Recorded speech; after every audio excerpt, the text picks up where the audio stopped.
Hello everyone. I forgot to turn off my air conditioner.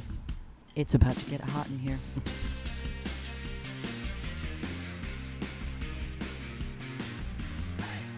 And so the race begins. The race against the clock begins. So, hello. How's everyone doing? How was your Memorial Day weekend? Was it good? I assume it was probably good. I should tighten this before I start. So, we're going to be talking about someone that I'm sure you know about. Theodore Roosevelt, one of the most, in my opinion, one of the coolest people in American history. Really like the guy. Was just, I genuinely like a badass on every front, and this story is definitely one that will hopefully back that up and solidify that in your mind. So, as you know, assassinations or attempted assassinations are no stranger to American history, let alone the entire world's history. And usually it's either when someone, like if we're talking politics, someone really, really opposes another person's beliefs and takes it to the point where they want to kill them for that belief. Or it's you are doing something that the overarching ruling government isn't really fond of, so they get rid of you.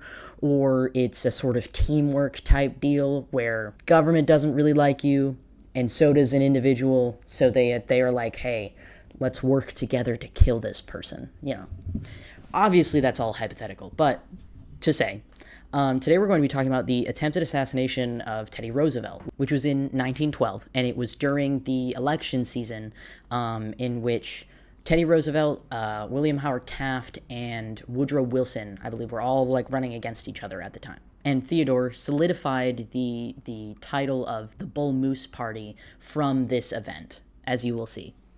So Teddy was a Republican, and he was running at the time, obviously, and he was a big proponent for the like conservation of American like wilderness and women's suffrage at the time.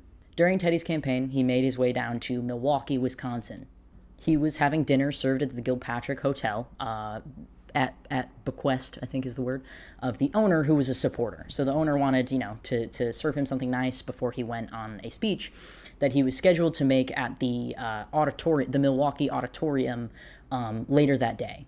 So when he was finished with his dinner and his meal, he went outside to where there's like an open car, and there was a very big crowd of people. So he hesitated before he went into the car and like waved to the audience. And that's when the assailant struck. That assailant was a man named John Fleming Schruck, who was following Teddy throughout his like campaign, like physically, and had followed him from New Orleans.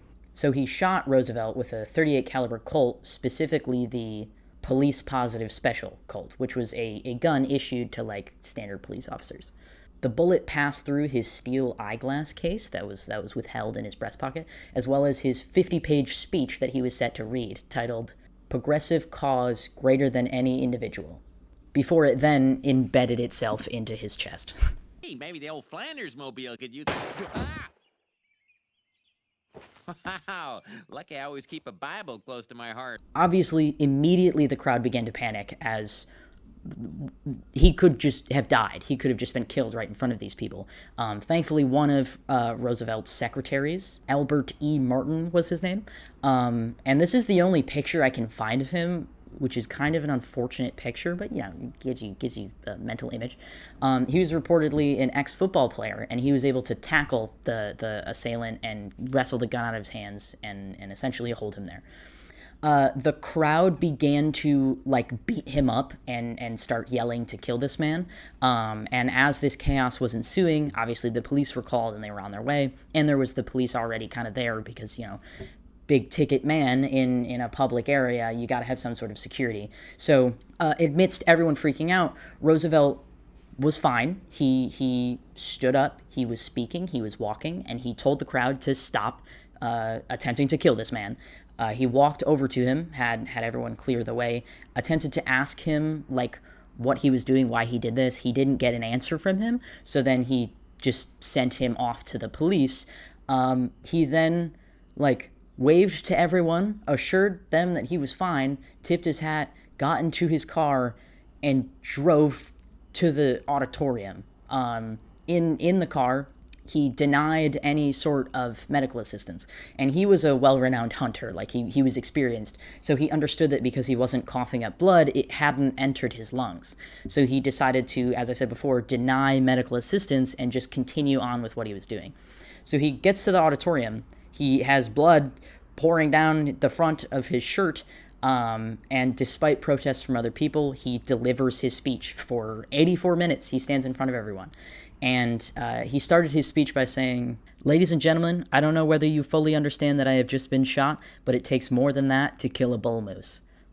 And I seriously think no harder words have been said, or very few harder words have been said by a candidate. So he finished his speech. He stood up there, gave what he was going to say, and then afterwards he got down and he accepted medical assistance. And basically what they ended up finding out is that obviously it pierced through his chest, it pierced through the glasses, it pierced through the speech that he was gonna read, but it didn't get to his lungs. So they essentially determined through x-rays and examination that it was safer to not remove the bullet, to not disturb the bullet, because it was pretty close to his lungs. But so like if they went in there could be some complications. And it's 1912. It's not like modern technology by any means. So they left it. And he had that bullet in his chest until he died, like many years later. When asked about it, like later on in his life, if it bothered him, he said it doesn't bother him more than if it was resting in his coat pocket. Both Taft and Woodrow Wilson suspended their campaign, like put them in pause while he was healing and getting better. And once he was able to resume, they resumed theirs, which I think is just a very appropriate, like that's very respectful. You know, props to them. And then when later asked if the shooting would have affected his campaign, he simply answered, "I'm as fit as a bull moose," which inspired the Bull Moose Party like name and motif. And Roosevelt made only 2 more speeches in his campaign. Despite him getting more votes by popular vote than Taft, Woodrow Wilson still won over both of them. Now, for the shooter himself, Schrank, which is one heck of a last name, he was deemed insane in his trial. The doctors that treated him concluded he was suffering from, quote, "insane delusions grandiose in character," unquote. Now, according to Schrank himself, he stated that William McKinley came to him in a dream and told him to avenge his assassination by killing Roosevelt.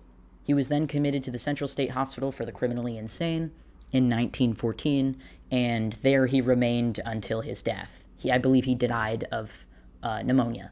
And there you have it. That's just a really cool thing that I wanted to tell you guys about, because, like, Teddy Roosevelt is awesome. He's one of my, obviously, like I said, one of my favorite people in history, and nothing more baller than being shot in the chest and just proceeding to be like, "No, I'm good. I understand the fact that I'm not coughing up blood or anything like that, and I'll give an 84-minute speech." Like, I'm amazed he didn't win. Obviously, there are a bunch of other reasons to go into, like, the political aspect of it, but that's pretty amazing. I might go into more things in terms of, like, oh yeah, this is the end of the video where it's not, like, I don't have notes or anything. So I'm going to do more, like, I don't know, shorter stuff, I guess, in the future. I'm going to try to make more videos like that, kind of get back into the swing of things. I hope you all are doing well. Genuinely, I hope life is going well for you. I can't do 2 hands because I'm holding the mic with one of them. Bye!